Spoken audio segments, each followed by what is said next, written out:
the speakers and performers today, reminding us through song and through words just what it is that we love about America. I want to thank all of you for braving the cold and the crowds, traveling in some cases thousands of miles to join us here today. Welcome to Washington, and welcome to this celebration of American renewal. In the course of our history, only a handful of generations have been asked to confront challenges as serious as the ones we face right now. Our nation is at war. Our economy is in crisis. Millions of Americans are losing their jobs and their homes. They're worried about how they'll afford college for their kids or pay the stack of bills on their kitchen table.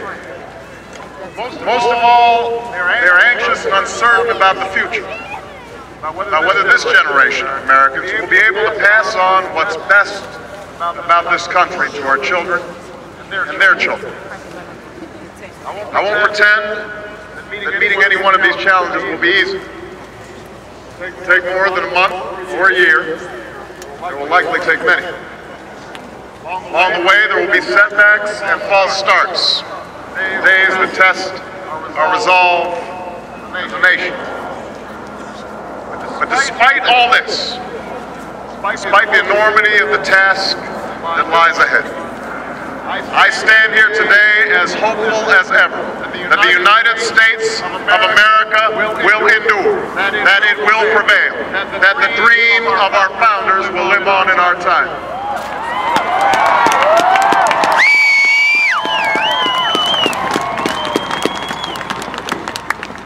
What gives me hope is what I see when I look out across this mall.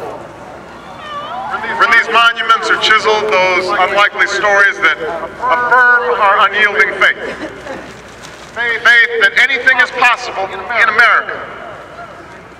Rising before us stands a memorial to a man who led a small band of farmers and shopkeepers in revolution against the army of an empire, all for the sake of an idea.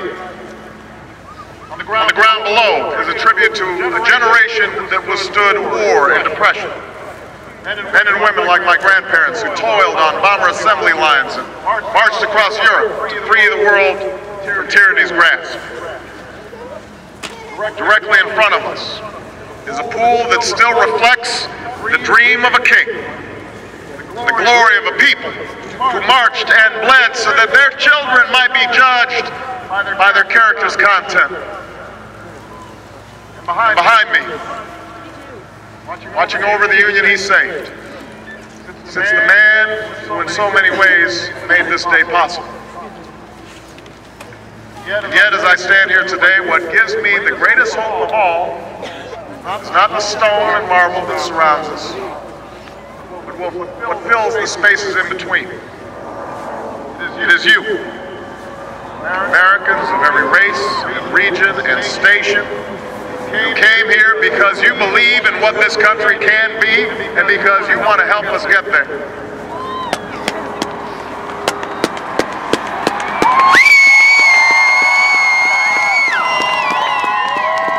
same thing that gave me hope from the day we began this campaign for the presidency nearly 2 years ago. A belief that if we could just recognize ourselves in one another, bring everybody together, Democrats, Republicans, Independents, Latino, Asian, and Native American, black and white, gay and straight, disabled and not, then not only would we restore hope and opportunity in places that yearn for both, but maybe, just maybe, we might perfect our union in the process. This is what I believed.